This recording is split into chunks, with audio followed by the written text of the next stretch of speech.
بسم اللہ والصلاة والسلام علی رسول اللہ صلی اللہ علیہ وسلم۔ رب اشرح لی صدری ویسر لی امری واحلل عقدۃ من لسانی یفقہوا قولی۔ اللہم ارنا الحق حقا وارزقنا اتباعہ وارنا الباطل باطلا وارزقنا اجتنابہ، آمین یا رب العالمین۔ آج انشاءاللہ سورہ بقرہ کی آیات 153 سے 157، 153 to 157 انشاءاللہ اس کا مختصر مطالعہ پیش کرتے ہیں۔ بسم اللہ الرحمن الرحیم، اعوذ باللہ من الشیطان الرجیم، بسم اللہ الرحمن الرحیم۔ یا ایہا الذین آمنوا استعینوا بالصبر والصلاة ان اللہ مع الصابرین ولا تقولوا لمن يقتل في سبيل الله أموات بل أحياء ولكن لا تشعرون ولنبلونكم بشيء من الخوف والجوع ونقص من الأموال والأنفس والثمرات وبشر الصابرين الذين إذا أصابتهم مصيبة قالوا إنا لله وإنا إليه راجعون۔ رب اشرح لي صدري ويسر لي أمري واحلل عقدة من لساني يفقهوا قولي۔ اللہ تبارک و تعالیٰ نے اہل ایمان کو حکم دیا کہ وہ دنیاوی امور میں صبر اور نماز سے مدد لیں۔ صبر نفس کو روکنے اور ان امور سے باز رکھنے کا نام ہے جس کو وہ ناپسند کرتا ہے۔ صبر کامل درجہ کی استقامت اور پختگی کا نام ہے۔ صبر کی 3 قسمیں ہیں۔ اس میں پہلی قسم اللہ تعالیٰ کی اطاعت پر صبر کرنا حتیٰ کہ اسے بجا لائے۔ دوسری قسم اللہ تعالیٰ کی نافرمانی سے رکنے پر صبر کرنا یہاں تک کہ وہ اس نافرمانی کو ترک کر دے۔ تیسری قسم تکلیف پہنچانے والی اللہ تعالیٰ کی قضاء و قدر پر صبر کرنا اور اس پر ناراضی کا اظہار نہ کرنا۔ صبر سے ہر کام میں اللہ کی مدد شامل ہوتی ہے۔ بے صبر آدمی کبھی بھی اپنا مقصد حاصل نہیں کر سکتا۔ خاص طور پر دائمی مشقت سے بھرپور نیکیاں انتہائی صبر و تحمل اور مشقت کی تلخی برداشت کرنے کی محتاج ہوتی ہیں۔ اگر کسی وقت صبر کا دامن اس سے چھوٹ جاتا ہے تو ناراضی اور غصہ اس پر غلبہ پا لیں گے۔ معلوم ہوا صبر ایسی چیز ہے کہ بندہ ہر حالت میں اس کا محتاج ہے، اس لیے اللہ تعالیٰ نے صبر کا حکم دیا ہے اور آگاہ کیا ہے کہ وہ صبر کرنے والوں کے ساتھ ہے۔ الصلاۃ نماز کامل درجہ کی عاجزی اور توجہ کا نام ہے۔ گویا صبر ایک قلبی کیفیت اور نماز ایک ایجابی عمل ہے۔ ان دونوں صفات کو اپنے اندر جمع کر لینے ہی سے انسان کمال کو حاصل کر سکتا ہے۔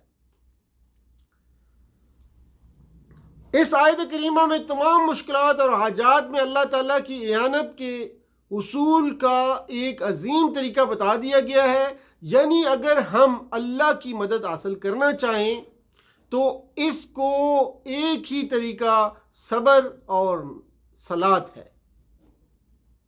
اللہ تعالیٰ نے نماز سے مدد لینے کا حکم دیا ہے کیونکہ نماز دین کا ستون اور اہل ایمان کا نور ہے۔ نماز بندے اور رب کے درمیان رابطے کا ایک ذریعہ ہے۔ جب بندہ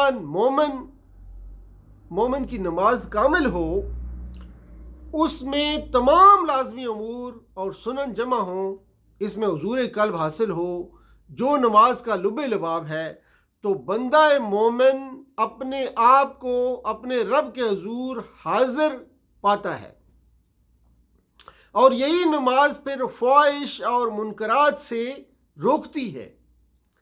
نماز کے دوران حضور قلب بندہ کے دل میں ایسے وصف اور داعیے کا موجب بنتا ہے جو بندہ مومن کو اللہ کی اطاعت اور نوائی سے اجتناب کی طرف دعوت دیتا ہے۔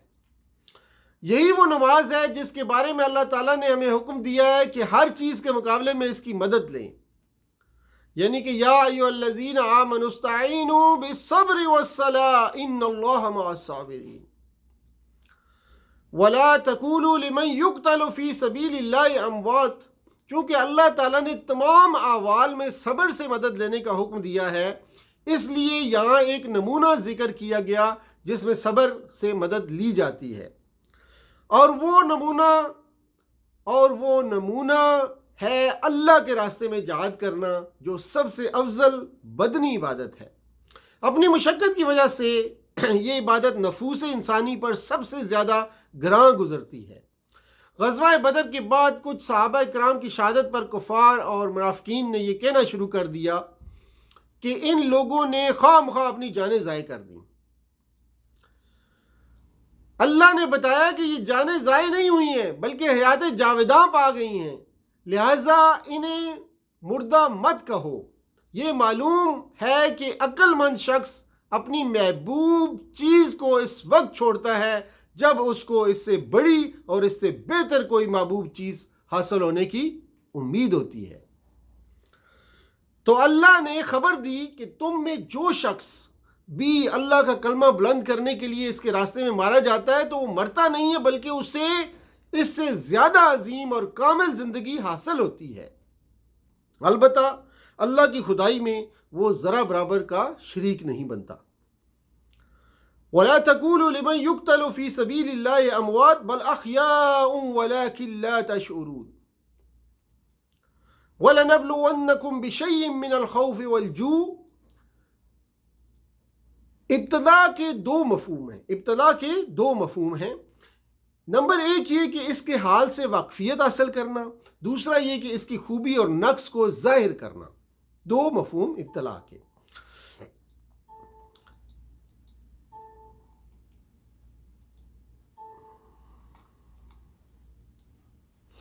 اگر بلا کا فاعل اللہ ہو تو صرف دوسرے معنی مراد ہوتے ہیں، یعنی ہم تو ضرور بالضرور امتحان لیں گے۔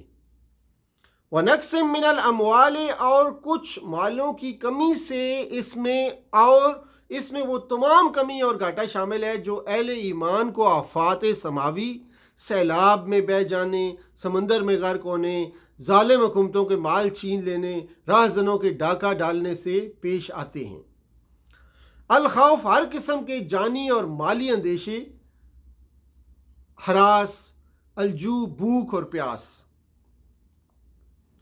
والانفس اور جانوں کی کمی سے، یعنی اولاد، عزیز و اقارب اور دوستوں کو فوت کر کے خود بندہ مومن یا اس کے کسی عزیز کو بیماری میں لاحق کر کے ان کو آزماتا ہے۔ والثمرات، اور پھلوں کی کمی سے، یعنی یالہ باری، سردی، آگ لگنے سے، آفات سماوی، ٹڈی دل کے ذریعے سے، غلہ جات، کھجوروں، سبزیوں اور تمام پھلدار درختوں کو نقصان پہنچا کر ہم ضرور تمہیں آزمائیں گے۔ جب یہ مصیبتیں واقع ہوئیں اور مومن نے ان پر صبر کیا تو اللہ نے اسے عظیم بشارت اور بڑے اجر سے نوازا، جبکہ بے صبر مصیبت میں بھی مبتلا ہوتا ہے اور اجر سے بھی محروم ہو جاتا ہے۔ پھر اللہ نے صابرین کی بڑی خوبی بیان فرمائی کہ جب ان کو کوئی مصیبت پہنچتی ہے تو وہ کہتے ہیں انا للہ و انا الیہ راجعون، یعنی ہم اللہ کی ملکیت ہیں اور ہم نے اسی کی طرف لوٹ کر جانا ہے۔ اولئک علیہم صلوات من ربہم ورحمہ، یہاں صلوات سے مراد خاص رحمتیں ہیں اور رحمت سے مراد عام رحمتیں ہیں۔ اس آیت کا پیغام یہ ہے کہ ہر حال اور ہر مشکل اور آزمائش پر صبر کرنا چاہیے، کیونکہ بے صبری سے کچھ حاصل نہیں ہوتا۔ بے صبر شخص دنیا و آخرت دونوں کے خیر سے محروم ہوتا ہے۔ بے صبری اور جزا فضا سے وہ مصیبت واپس نہیں آتی، جبکہ صبر کے ذریعے دنیا میں اس کو حوصلہ اور اطمینان اور سکون نصیب ہوتا ہے اور اللہ تبارک و تعالیٰ نعم البدل عطا فرماتا ہے اور آخرت میں اجر عظیم عطا فرماتا ہے۔ تو آج کی یہ آیات تھیں جن کا ہم نے جو ہے مختصر پیغام آپ کے سامنے رکھا۔ سبحان ربک رب العزت عما یصفون وسلام علی المرسلین والحمد للہ رب العالمین وآخر دعوانا ان الحمد للہ رب العالمین والسلام علیکم ورحمۃ اللہ وبرکاتہ۔